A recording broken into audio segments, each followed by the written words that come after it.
Hello and welcome back to my channel. My name is Bunny Cakes and welcome to my channel for the first time if you're new here.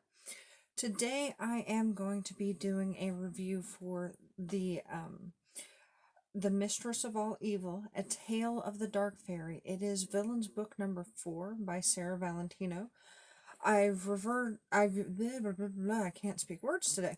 I reviewed the first 3 books on my first stint as a booktuber, and I will link that playlist for all of the videos um, at the end of the video and down below. So this one is based on Maleficent's story.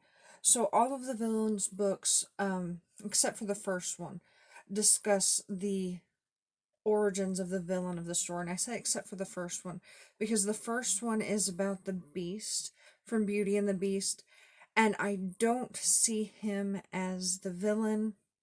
I think the villain is more Gaston or possibly the witch, but that one leads you.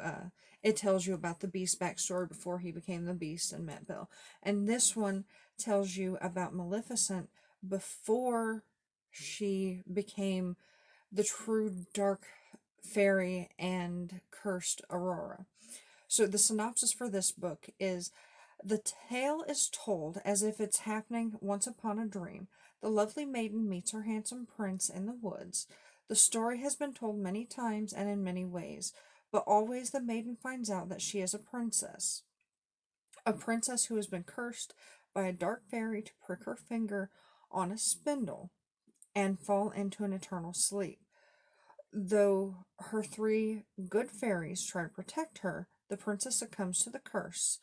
But the power of good endures as her true love defeats the fire-breathing dragon and awakens the princess with true love's first kiss, to live happily ever after.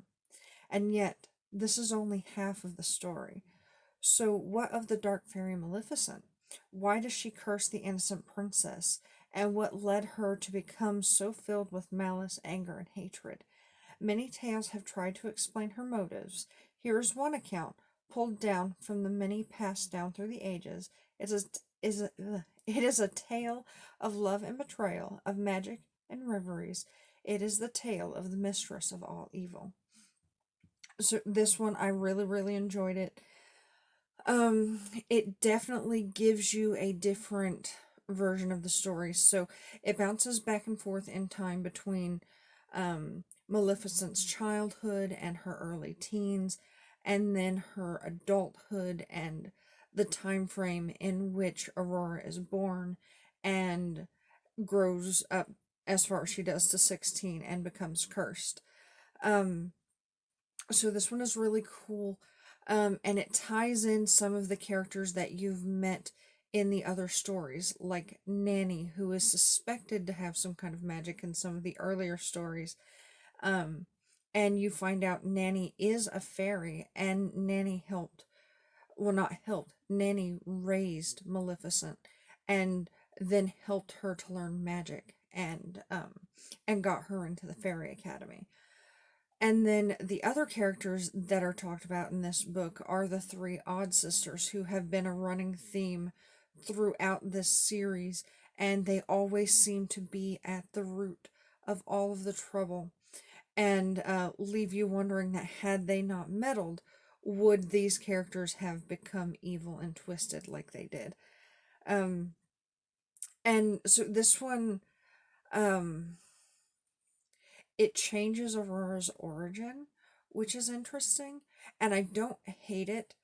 Um, and I can totally see uh, how it does and doesn't change the story a little bit, her origin, and it's hard to talk about that without it being spoilery, so I won't go into that very deeply.